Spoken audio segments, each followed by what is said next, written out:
welcome to Something to Talk About. I'm Linda McNamee, and for the next hour, as you saw in the introduction, we are going to be learning about how kids are coping, particularly due to the current global pandemic that we're in, because it's a change and there's a lot of stressors going on for small children, and as parents, we may or may not know how to help our kids. But before we get there, I would like to invite you, if you'd like to give us a call this evening, you can give us a call at 781-270-9199. Oh, got it right. It's been a while. Or anytime, day or night, you can always email me at talk@bcattv.org. So if you have a question, if you have a suggestion for a future topic, I'd love to hear from you.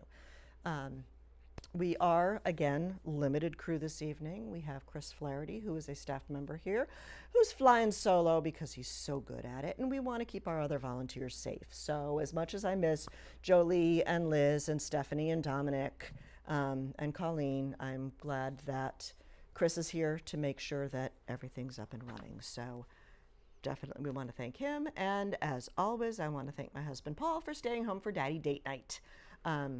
Hopefully the kids are on relatively limited electronic time, but hey, you do what you need to do.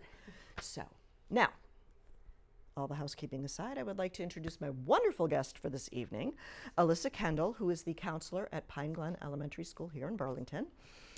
So welcome, Alyssa. Thank you so much for coming. Thank you so much for inviting me. It just feels so distant, but you know, we have to be safe. We will be talking about how to help our kids. But before we begin, my audience as well as myself would like to get to know you a little bit better.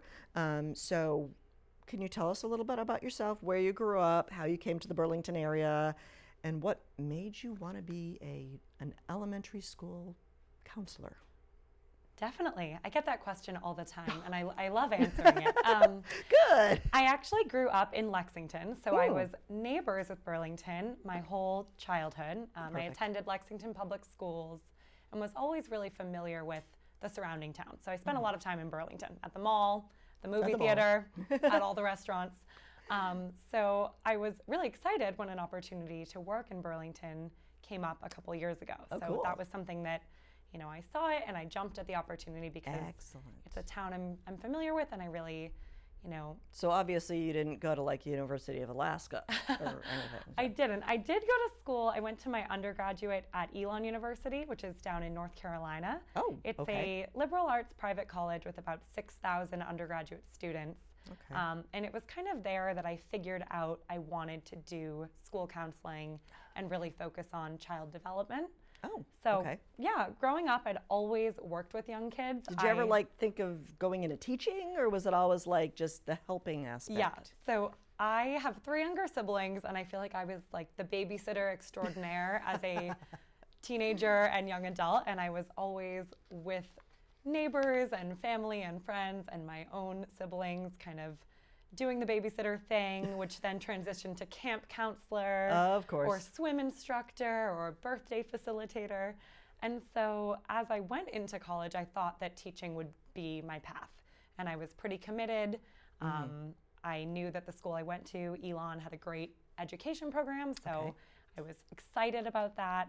And then I pretty quickly figured out that I really was more passionate about the social emotional side of things and the childhood development side of things. So I learned that curriculum and instruction wasn't necessarily where my heart was, and it was more kind of directed towards helping kids like achieve success. Social and emotional. Definitely, just in all areas of their life, not just from an academic lens. And so I took a child development class in undergrad, and I loved it, and then I declared my major as psychology instead of education, and took those kind of 4 years to figure out which direction to take that postgraduate, which led me to going to Boston College, which is came back closer to home, went to BC, and I got my master's degree in counseling psychology with a focus in school counseling. Yeah. So I love the dynamic and collaborative environment that a school can provide, as opposed to kind of a private clinical Okay. setting. So Okay. that was where my master's degree kind of became a little more specific in thinking about working alongside other educators, other student support professionals who we can kind of collaboratively think of the best way to support each child. Okay. Now, how much guidance, because when I think of guidance counselor, I'm like thinking high school and where you want to go to college and all that kind of stuff, or if you want to go to college. How much guidance do like little elementary school kids really need?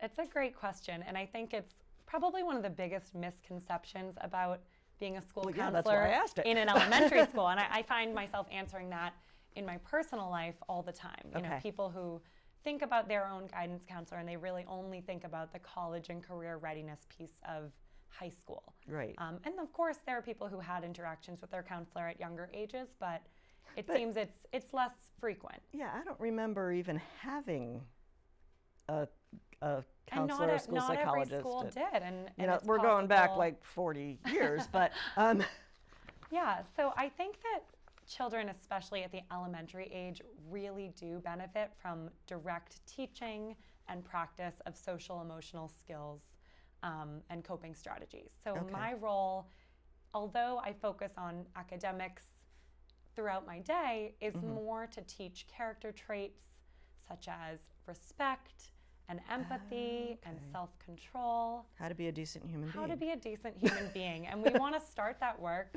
with our youngest learners. So Which probably explains why my age didn't have counselor. Yeah.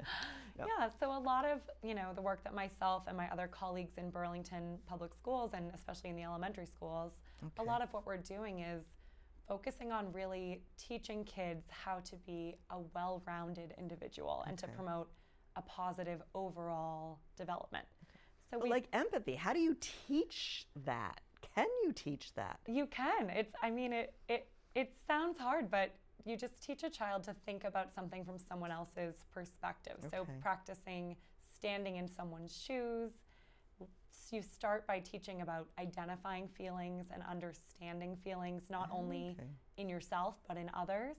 And once a child can recognize how another person is feeling, they can begin to imagine how they would feel if Okay. they were in that situation. Okay. So it starts, that's why I love working at the elementary level, because when I start the work in kindergarten, by the time a child is in second, third, fourth grade, they really have that foundation of understanding these different social emotional skills and being able to practice them and apply them in their own lives. Okay. But since you are not or I'm assuming that you're physically not in a classroom all the time, how much interaction with the students do you actually get? Do you work with the teachers, or do you have like your own time with some of the how does that work? Yeah, so I think, and I can't speak for every building, but I know for myself personally, I'm with students the majority of my day. So there's time where I'm doing some administrative level work or Okay. planning school-wide initiatives, but for the most part, I am either in a classroom or I have students in my room with me, Oh, okay. which is great. So I'm able to reach students on all different levels. So I Okay. meet with some students individually to provide more direct one-on-one support based on a specific skill area. Okay. Now, would the classroom teacher kind of recommend you to, or is it, how do you figure out which kids to work with? Oftentimes it does come from the classroom teacher because they see the kids day in and day out, and they get to know them really well, and they can pick up on changes in behavior, Okay. or things that the child might need some work in. But also parents will contact me and ask for some advice or ask for some extra support for their child during the school day, and that could be based on circumstances in the home, or it could be based on things happening at school that the child needs some help navigating. Okay. Now, I think that's kind of a good background, but I really want to start talking about the fact that we're in the middle of a global pandemic. Yes. And, back in March, my daughter was saying, oh, yeah, we left school on Thursday saying, okay, I'll see you tomorrow. And all of a sudden, their world was shattered. And I know we talked about this a little bit before the show, but at first it was like, woohoo, it's a snow day. And then it was like, oh, okay, I get, a week's vacation. And then slowly, oh, it's a little more permanent. And then all of a sudden, I'm never going to see my friends again. So can we take those different stages and advice that you might be able to give a parent of how do you recognize the stressors let's start out with the different stages. I think like adults, I mean, we saw it, I'm sure you did, I saw it with my own friends and family. We went through those stages too of not necessarily knowing what was going to come 4 or 5 months down the road. And so I think or even 2 weeks. Yeah. So I think the initial closure of schools and businesses caused some alarm, but also people didn't necessarily react with such anxiety and fear and worry because we weren't certain that it was going to be as permanent as it was or as long term. So I think those first few weeks for most people were filled with a lot of questions and a lot of curiosity and uncertainty. And for kids during that time, I would imagine parents were faced with a lot of questions they couldn't answer. And that provokes anxiety for the kids and the parents because... And also there was a lot of not knowing. Yes. Like, is this going to last 2 weeks? Is it going to last a month? Is it going to last 6 months? And not being able, I know I had a hard time not being able to plan, not knowing when that finish line was. Yes, and I heard that from so many parents, and I felt the same way. I'm a planner. I like to map things out for weeks at a time, and I think people couldn't settle in and find a routine without knowing all of the information. So I do think the first few weeks were really difficult for a lot of families because we were more in crisis management. It was dealing with a lot of unanswered questions, a lot of not knowing, and just having to get through each day with your family and making sure everyone was healthy and safe without having all of the information that you wanted. And then they introduced distance learning. Yes. And that brought on a whole new realm of stressors. Yeah, and I think that, again, no one prepared for distance learning. We hadn't had training on remote learning, and I think neither had families. So I think the beginning of that was really helping everyone access all of the electronic materials and curriculum, helping teachers how to use it. knowing how to use it, helping students remember how to access everything, making sure that all of our families had technology and internet access, making sure that all of our families had meals for their children, and really just focusing on the social emotional well-being.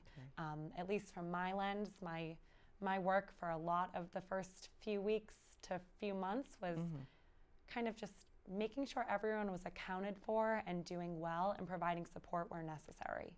Because I'm also thinking, it just hit me now when you're saying make sure that everybody has internet access. Well, as a parent, how would you manage the stress if you didn't? You can't send your kid to the library because the library is closed. Yeah. You might be working full time. So how do you solve this problem?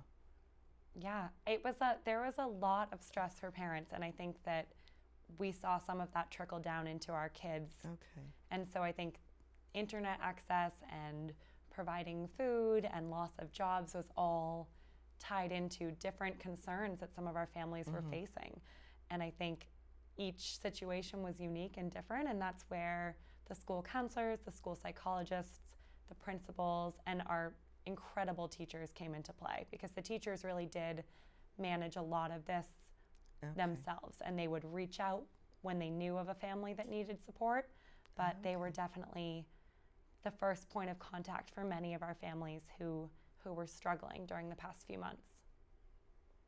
Yeah, I mean, the teachers were amazing. Yeah, I found that the teachers were amazing because all of a sudden they were told, okay, in 2 weeks, you have to reinvent everything that you've been doing for the past 2 years, 10 years, 20 years, whatever.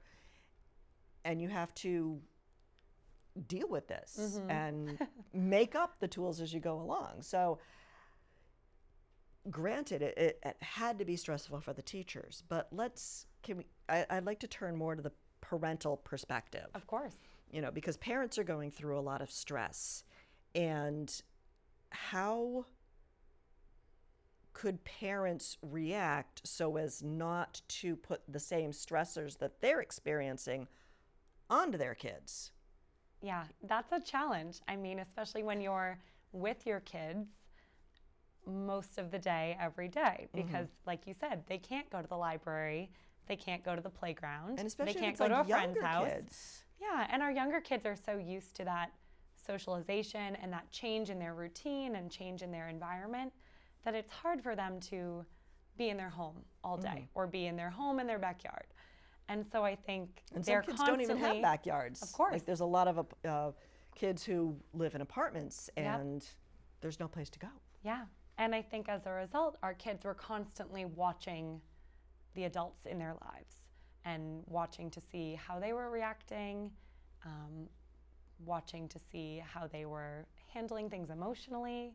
And a lot of that was getting transferred to the way that our kids felt over the past few months. So I think as a parent, it's a really challenging role to be able to manage your own feelings of fear and anxiety while also supporting those of your child's. And it's not a one size fits all. Every family would have had to find ways to cope differently. But I think generally for parents, kind of establishing a routine was incredibly important. And that's what a lot of people shared right away was try to create some sort of schedule, work something out with your partner or spouse to be able to split the work of your own responsibilities for your job and homeschooling or remote learning for your child, as well as creating fun activities and opportunities to go outside to fill the day when a lot of the other activities that your child would participate in may have been canceled. So I think building a routine, having a schedule, trying to maintain some sort of normalcy throughout your day so that kids wake up at the same time, they have a lunch, they have certain times where they go outside, they maintain a bedtime. All of that was really important, not only for kids, but for the adults to be able to then have some time to themselves and to take some breaks and to manage their own feelings during the day. And I'm just thinking, I'm so grateful that my kids are old enough that they knew how to access all the different apps and all the different programs and the communication resources with their teachers. Because I'm just thinking if they were really young and I had to work full time, that would also add to the stresses. Yeah. Because you'd have to watch your child be in on all your child's meetings. Yeah, and that was definitely a huge challenge for a lot of families across the district. I know at Pine Glen, at least, we had many families with kindergarten students who worked full time and had to navigate ways to get their child logged on to a Google Meet and then simultaneously work in the same room so that they could monitor their child's technology use. Now, were you available to advise some of these parents or some of these families through these things? Like, I know you had initially said, make sure that they have the lunches that they need, make sure that they have the devices that they need. But then once all the physical stuff is in place, the technology comes into play. Then it's like, okay, logistically, how do I do this? Definitely. I worked closely with a lot of families and a lot of the teachers, so I was in constant communication with our teachers to talk about students that were having a hard time accessing things electronically, students who were not joining the whole classroom Google Meets, and just students who generally teachers felt might be struggling with different components of remote learning. And so through kind of a collaborative approach, we would usually work out a plan with the family and the teacher to see what could be done to support them in getting that child to be able to access the remote learning component. So for some families, I had some one-on-one video calls where I walked through how to log into different apps, and we did it together and practiced sharing a screen. Okay. And then for other kids, it might have been adjusting the workload as needed that the teachers were sharing based on parents' working schedules and what was feasible for their household. Okay. Now, I'm, kind of jumping right back now to the notes, but it's like, okay, parents are going through some stress. You're helping the parents set up the routine, setting up. But how do you know, and what should parents be looking for, or should they have been looking for about how to know if your child is stressing out? Because some kids are really good at hiding this stuff. Yeah. And a lot of kids might not even necessarily realize that they're experiencing stress or fear or anxiety during this time. They don't have the vocabulary, they don't notice the changes in their own behavior. So for parents, it was tricky because, like you said, we're managing our own, adults are managing their own feelings and their own emotions, and the extra Sometimes layer you of get caught having up to in notice, that, and it's like, having wait. to notice for your child because they might not notice for themselves. I think that there's a lot of warning signs for different types of mental health concerns, such as anxiety or mood disorders or depression. A lot of them overlap with one another, but generally any of these kind of following things would be something to talk about or something to explore more with your child. I would say any kind of changes in their behavior, such as irritability, aggressiveness, really Like significantly. eating patterns, maybe? Did you say eating? Like eating patterns? Yeah, so any changes in appetite, and that could be either decreased or increased appetite, or kind of just extra attention or extra battles around eating, maybe around what to eat, what is served for dinner. If there's a huge explosive There's always been an issue battle, in my house that could with be a sign. Yeah, any kind of just really big overreactions could be a cause for concern to notice that your child might be experiencing some stress. Could also just be a bad day or something. I'm also thinking they're tired, and I have, a tween who's, already practicing, how to be a 16-year-old. So having a teenager versus having stress and then combining the two of them. Of course. And each of these kind of warning signs aren't, individually necessarily a significant concern. But when you start to see multiple things or see things for a duration of time, you may notice that my child is acting differently, and it seems that they're trying to communicate something with me. You might also notice decreased or increased sleep patterns or nightmares occurring. You may notice kids having irrational or sudden unexpected fears that they didn't have before.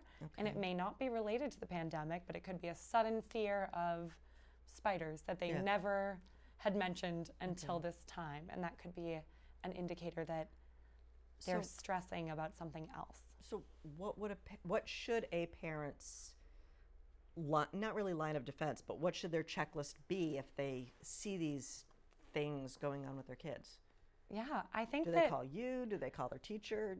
I think first and foremost, it's important, and I know parents have a lot on their plate right now, but it's important to try and be aware of some of these different warning signs and just be familiar with what to be looking for as far as some mental health concerns for your child. And then secondary to that, once you start seeing some warning signs or noticing some changes in behavior or changes in their routines, not being afraid to ask for help. And that could be first enlisting the help of family or friends just to ask for advice and reach out for some personal support. And then after that, I would recommend contacting your child's school counselor or school psychologist. And honestly, we almost always recommend sharing information with a pediatrician just because they ultimately could help you find more direct and specific support for your child outside of school. Which is also hard during a pandemic when everybody's closed. It is hard. Burlington actually this summer recently launched an incredible partnership with William James College to establish the Interface Referral Service. Ooh, what's that? What it is it's basically it's a platform that pulls all of our community resources and mental health services and hotlines and support networks together through William James College for Burlington residents to be able to access in kind of a streamlined way. Oh, wow. So It's like one-stop shopping. there's a one-stop shop, and through the Burlington website you can find it under our kind of mental health resources, but it's brand new this summer. We just established this partnership, and it's great because it's So who's we? Remind me who? Christine Concession is Okay. kind of the one who took the lead on it, but I think it's been an ongoing effort from a lot of Burlington Public Schools Oh, okay. staff members. And so it's up and running now, and it includes also like a hotline that you can call and complete a brief intake regarding your or your child's concerns, your insurance information, your home language, where you live, and then it will, within a 3-week timeline, try and match you with an available provider. So it's a great resource for families to be aware of if you're looking for some clinical mental health support, especially while schools are closed over the summer. So I'm not sure if this just came up to me, so if you don't want to answer it, that's fine. But is there a way of telling what is a normal stress, anxiety, depression, whatever, what is because of the pandemic versus this was going to show up anyway? And seeking a professional's advice, do you really want to or need to do it if it's just like pandemic related? So as soon as, restrictions are limited, everything's going to be back to normal versus, okay, this is a serious lifetime life change. Yeah, it's difficult to say, and it may look different for every child or every adult, but I would say that, the pandemic hasn't been short term at this point, and we don't know when we will return to kind of a sense of normal. So I think a lot of times when a mental health provider or a pediatrician is diagnosing something along the lines of depression or anxiety or other mental health disorders, they do look at the duration of time that the symptoms have been presenting. And the timeline of the pandemic now some of those disorders could fall into that. So I think even if it may have come to light due to the pandemic, if it hasn't gotten better as situations have evolved over time, and if children are still experiencing signs of distress, I think it is always an option to kind of ask for some more help or support. And I think parents know their children best, and they can tell if their child has just some periods of sadness or worry versus kind of prolonged negative moods but or I'm also, affects. At the same time, I'm thinking some parents might still see a stigma attached to mental health issues where, no, my kid doesn't have depression. My kid's a happy kid, even though the kid's like, literally pulling hair out or something. So do you see that stigma Occasionally. around with the kids as well? Occasionally we do. I think that's why I really love and value my role in a school, because we don't have to necessarily only rely on parents and their observations or their experiences. We have teachers who can share kind of their thoughts and reflections on students and their well-being, and we can approach supporting mental health in a little bit more of a kind of comprehensive whole child approach. So it doesn't necessarily feel as direct as going to see someone one-on-one outside of school hours. It could be maybe having a child join a lunch group for a few weeks to provide some peer support, or teaching a lesson in the classroom. Groups are for. The lunch groups are for everything. I love my lunch my daughter groups. coming home, I got in a lunch group today. Lunch groups are for hundreds of different reasons, and they're so funny because the kids just love having any kind of extra peer interaction in a smaller setting lunch with a teacher. And sometimes I think they think it's a reward when really it's kind of an opportunity for support, but we won't ruin that for them. So. Well, opportunity for support is different than, oh, you're in trouble, you have to go detention, during No, lunch. and I never want anyone to think they're in trouble for having to come visit with me. Now, is that something tangent, was that something you came up with, the little lunch groups where you have lunch with like 4 or 5 Yeah, kids? about 4, sometimes like 7 if we have the space. It's not necessarily something I came up with. It's something that kind of is built into our role, I think. One, because lunch is an easy time to meet with kids without pulling them away from other core subjects or experiences that they really enjoy. So, sometimes they don't want to miss social studies or they don't want to miss art or music that day, and lunch is a time where they eat with their friends 4 other days a week, so they're happy and they're also still having lunch with some friends. With a few peers, yeah. And so, and I think it kind of builds naturally into the day. We were talking a little bit, getting back on track. We were talking a little bit about the individual differences and how there's a broad spectrum. And with my perception is that there are a lot of kids that do have the IEPs or the individualized educational plans. How does that play in to the whole distance learning and the stresses involved with either the parents or the kids themselves? It's definitely challenging, and I think that we as a district had to do a lot of work to figure that out because, like we said before, we hadn't prepared for providing special education opportunities in a remote setting. Because some of the kids have their own personal assistant. So was that person still involved in that child's education? Definitely, yep. So in a lot of the classrooms where there might have been an instructional assistant, typically during the school day, that instructional assistant was part of that virtual meeting or would be supporting that student to complete the work.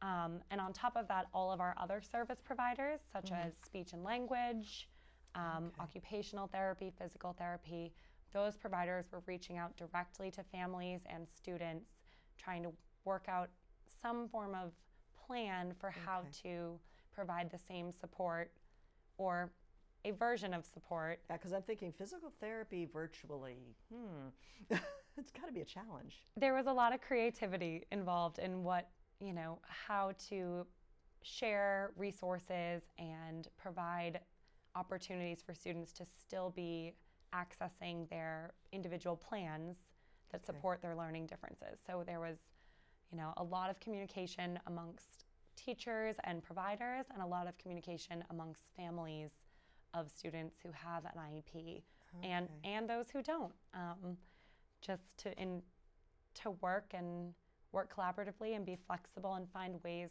to give them the supports and services that they need in school remotely. Wow.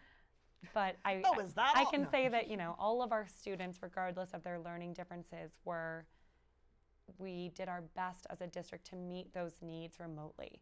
So I know that students whom I meet with in school, I tried my very best to meet with remotely, whether one-on-one or in small groups. And I can say the same for a lot of our special education providers, that they were still meeting with students, providing the tools that those students needed, and providing the academic support as necessary. Now, as we move into preparing for back to school, so even before we get back to school, I'm just thinking about what you had just said about, the individual differences. And will the process of identifying placement of kids next year, is that going to have to be reworked somehow, or is that still going to be like the same formula that you've used in the past? So we still have a lot of unanswered questions as far as what, our classrooms will look like next year. I know that for Pine Glen, our teachers put a lot of time and thoughtful effort into placement, really thinking about the whole child, evaluating their strengths, their areas of need, whom they work best with. the type of learner they are, and factoring all of that into which classroom they should be placed in for the next year. So I don't know yet how placement may be impacted or how Now, it are may you involved in the change. placement at all? I am, yeah. So I share my input with different teachers, and they'll bounce their class lists off me and off some of our other staff in the building who work with kids in different capacities. Because it's got to be hard for you to like know every kid in every grade in every class. Because I know Pine Glen's a small school, but that's still a lot of kids. Yeah, and so there's kids I work with more closely than others, but I do try to spend time in every classroom throughout the year so that I am interacting and having FaceTime with all students in the school. So I'll teach whole class lessons across grade levels at least. We strive for at least once a month, and so I'm in each child's classroom at least once a month during the school year, so they still see me, they get to know me, and that way, and you get to know them. I get to know them, and that way, if an unexpected kind of emotional event comes up in their life, or they're just having a hard day, or they're faced with kind of an overwhelming emotion during the school day, they know who I am and they feel comfortable. That familiarity. There's not the "Who is Miss Kendall?" question. So, are you? And I think that across the district, the elementary counselors especially, and I think the middle school counselors and high school try to do the same with their cohort of students. Trying to make sure that all students at least know who you are familiar with you, so that when that relationship needs to be fostered, it's comfortable and approachable. Yeah, so you're not starting from scratch. Exactly. Now, I know we also talked about this a little bit before too, but I'd like to get more involved with when kids get back together again after summer vacation. We're not going to talk about whether it's virtual or in person because that I know hasn't been decided. But how can either the kids or the teachers or the parents balance what has happened in family lives when the kids do get back together again? Because everybody's experience is going to be different, but there's some kids who may have lost an aunt or an uncle, or a parent may have been sick, and another kid may have just felt, oh my gosh, I just spent the entire summer isolated in my house for no reason at all. You know, COVID's a made up thing. So how do you get those kids on the same playing field?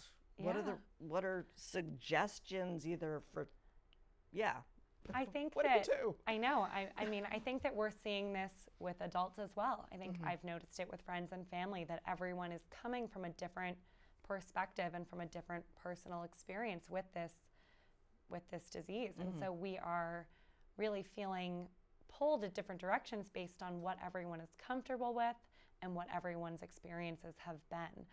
For kids, I think the best thing to do ahead of time in preparation for kind of returning to the school, hopefully, but or to an environment. I'm not going to quote you on that. To an environment where they're, with their peers again, in one way or another. I think it's good to just check in with your child, talk to them about returning to school, ask them how they're feeling about returning to school, ask them what they're worried about or what they're wondering about.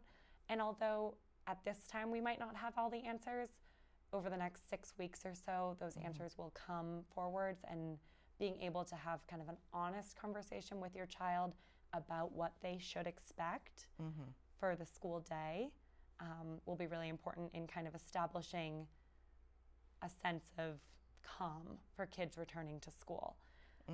I also think just checking in with them about, reminding them that you still are available to talk about everything going on in the world, because even though it's been a few months and it might not be on the forefront of everyone's minds, especially our kids, it still may be bothering them in ways that they're not expressing, and they may be having feelings about returning to school that they haven't quite realized are going to impact them yet. So being able to talk to your child about, how did it feel at the playground today, seeing your friends, or just asking questions about the things that you're doing, and their comfort levels and Okay. their feelings of fear or anxiety. Because I'm also thinking that in addition to talking to your kids about what to expect, there still has to be a lot of fluidity because every day, every week, something new is discovered. Yes. It may be something brand new, it may counteract something that was new last week. So, how could you talk? Because kids love structure. We've established this. But how can you prepare them to be flexible? That is the golden question.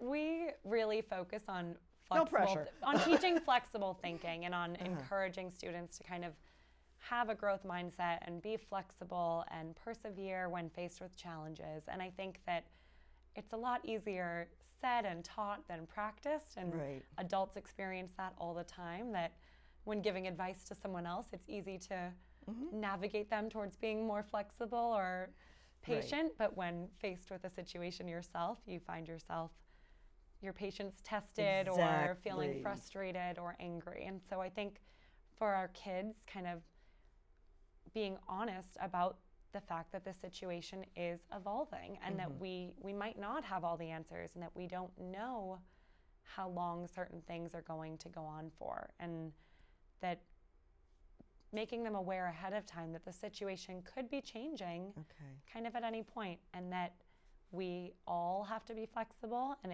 they're not the only one facing this, that everyone is going through this together, and that you are there for them as a parent, that their teachers are there for them in school, their school counselor or school psychologists, that everyone knows that they're going to do great and they're going to succeed no matter what the circumstances look like, and just kind of really emphasizing that flexible thinking, that if the Okay. plans change, it's not a big deal.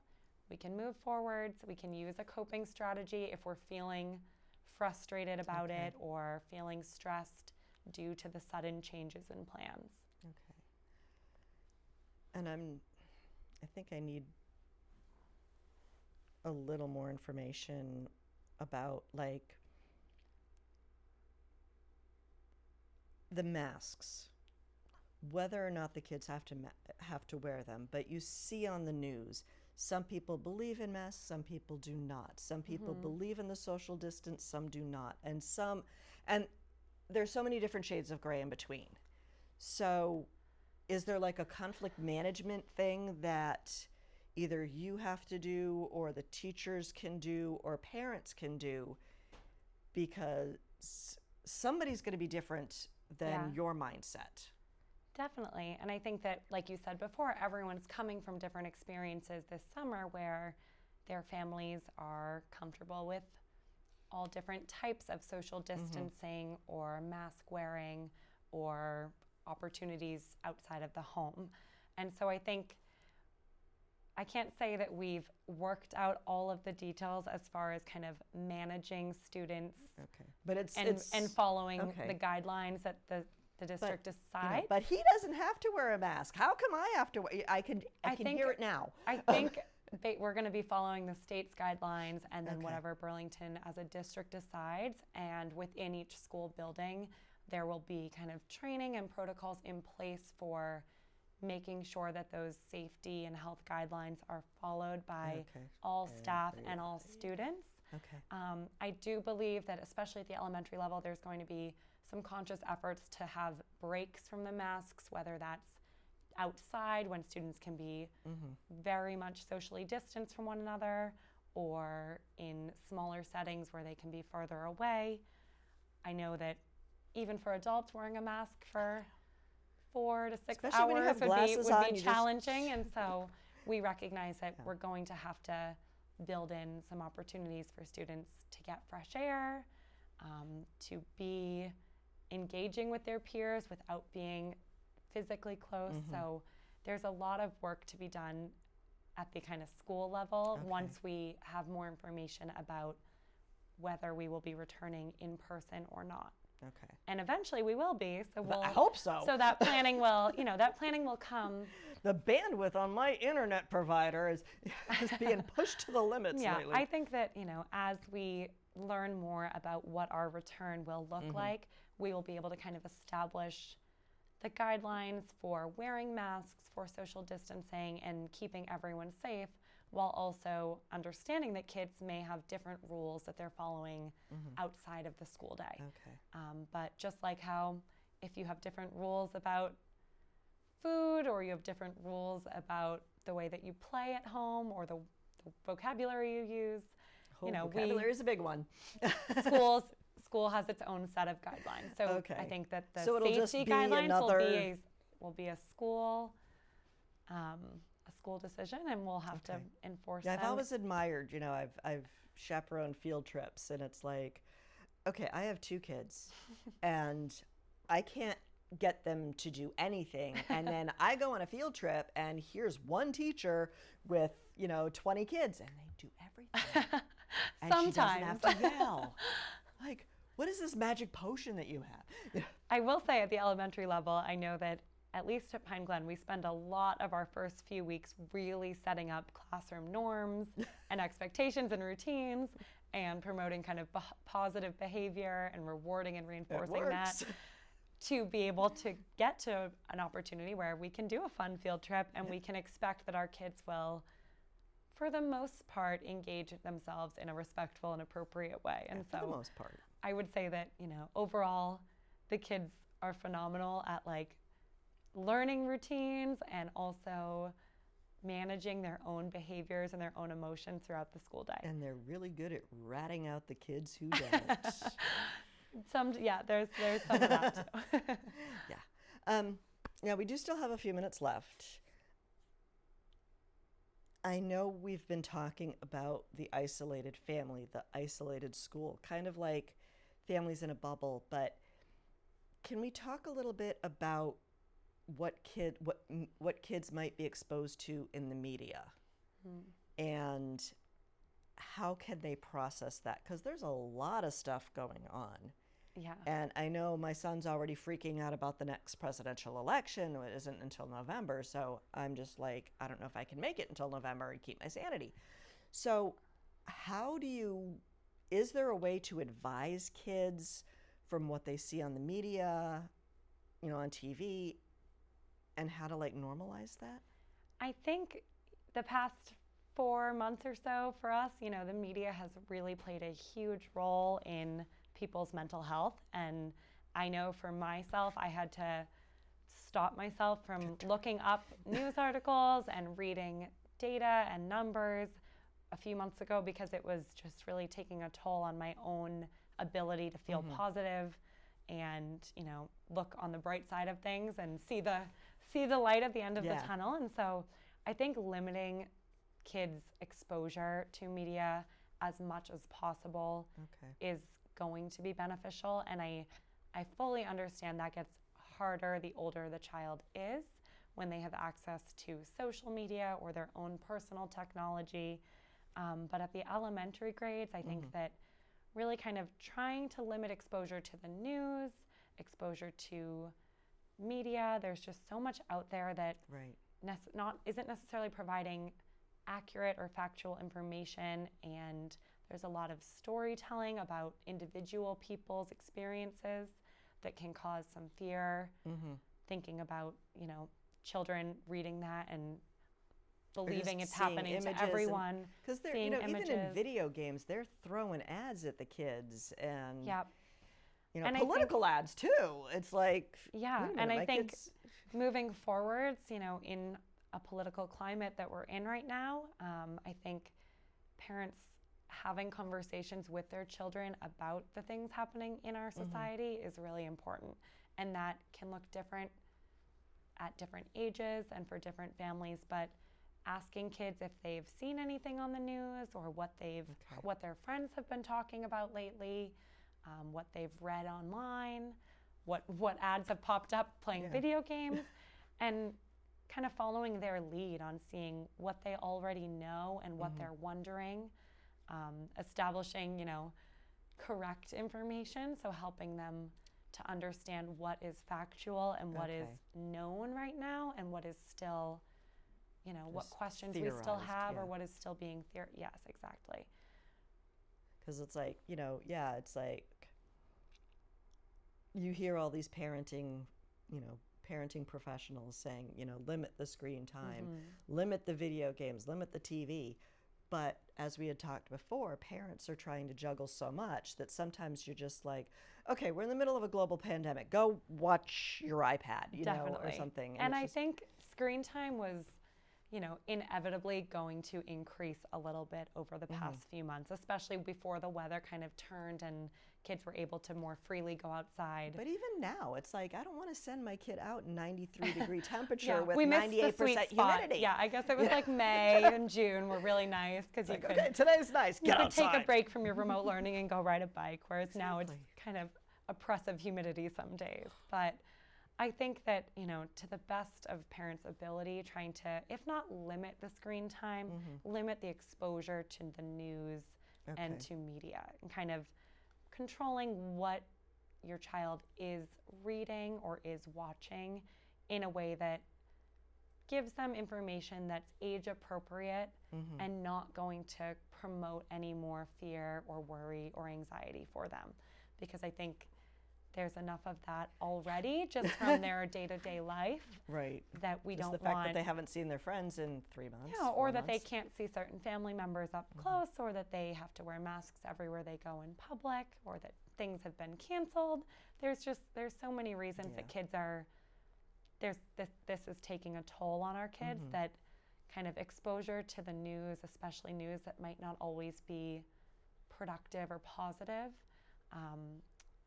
is something that we can try to limit as much as possible. And when it can't be limited, I would just say, checking in with your child and having a conversation about where their awareness is, what they have heard, what they have read or seen, and talking with them honestly about what you know and what we know as a society, and how to help them understand everything going on. Now, yes, we still have a little more time. We talked about preparing them for the social and the emotional entry back into school. Do you see it as a necessary step for parents to start working on the academic aspects, like making the kids, read a book, or do science experiments, or make crafts, arts and crafts? Do you see it necessary to better prepare the child to re-enter a school or academic setting? I think that for parents, a lot of the concern over the past few months from March to June was on academics and whether or not children were falling behind, or whether or not they were accessing curriculum to the extent of their classmates and peers. And I strongly believe that, the kids are resilient, they are strong, they are motivated, and that they will bounce back from this whenever that is that we return to school and to in-person instruction. I think that the fall, no matter what kind of format we are teaching, will look differently than the spring, even if there is a remote component. So I think preparing students for the possibility of remote learning again would be a beneficial step. And we always would encourage students to maybe be reading over the summer, whether with a parent or on their own. And it can be a book of their choice. But, re-engaging that kind of excitement about literacy, and maybe trying to establish some positive feelings about returning to school. But I don't think there needs to be kind of a concrete focus on academics and curriculum leading up to this, because that's where the teachers are going to be our experts. And they are fully prepared to look at each student, to evaluate where they are and assess their strengths coming out of this, assess their needs, kind of see not only where the whole class needs, what direction they need to move, but where each individual child kind of left off when schools closed, and then what they were able to access between March and June. So I think keep the kids reading. I always love things like baking or science experiments or crafts because you can almost trick the kids into thinking that they're just a fun, creative They're activity. just having fun here. And Let's build a volcano. You can sneak some academic components in there, but I don't think the stress for the summer should be focusing on academics. It should be, maintaining healthy routines, allowing kids to spend a lot of time outside, reconnecting with activities that they love in an appropriate way and a safe way, and hoping that positive energy translates into the school year. One more question. I should have brought it up a little while ago. Some kids missed the transition, the traditions from going from graduating from elementary school to middle school. And some schools have the clap out where they applaud the 5th graders. And then the 8th graders transitioning to high school. And I know there was a lot of attention and a lot of detail-oriented details and thoughts going into the high school and college graduates. But is there any way parents can kind of make up what their children have missed out of these milestones? It's really difficult, and I know that different children are handling all of these transitions in their own unique way. We were chatting before about how your daughter was a 5th grader and didn't seem too bummed. Didn't seem too bummed back in June, but now is starting to feel a little bit worried about middle school, and I think that that's probably a really common theme across kids. And then you also will have kids who were distraught that certain events and traditions were canceled or couldn't happen the way they'd always pictured. And those kids might be feeling fine about going to middle school or high school. So I think it's, again, kind of following the child's lead. And if you're noticing that they were really sad then, but they seem to be okay, kind of maybe prompting with some questions about the upcoming transition and well, how are you feeling about going to Marshall-Simons? Are you excited? What are you worried about? Have you ever been, kind of thinking about the exposure they've had. So some students have siblings in that building they may be going to, and that may make their transition a little bit smoother because they know what to expect. Other students may be feeling really anxious because they didn't get to do a tour of the school and they didn't get to hear about it as much from their teacher as they usually would. But I also think that's an opportunity where you could reach out to your child's school counselor, either from their previous school or incoming school. And if a family of a 5th grade student who graduated from Pine Glen reached out to me now saying that they were feeling a little worried about the transition, I would happily connect with them and try to provide some resources, but also make sure to connect them with the middle school counseling team so that they could make kind of form that bridge for them. Exactly, especially if we may be in a remote capacity in one way or another. You may not have an opportunity to meet the counselor in person, but being able to kind of bridge that gap and know going into September which students may be feeling a little bit more anxiety as the school year starts. Cool. Yeah. Well, we are officially out of time now. Wow. So thank you so much. Of course. No, I'm really excited because I know that I was experiencing some anxiety, and I know some of my peers who have kids that are my children's peers were also experiencing that same level of anxiety. So thank you for bringing us down, chilling us out, making our blood pressure go back to normal levels. So. Yeah, well, thank you for inviting me on the show. I think it's important to talk about it and, share any resources I can with families. Great. And I want to thank everyone at home for tuning in this evening. I hope that, my anxiety level has come down. I hope yours has as well. And I hope you enjoy the rest of your summer. I'll see you around town. Good night.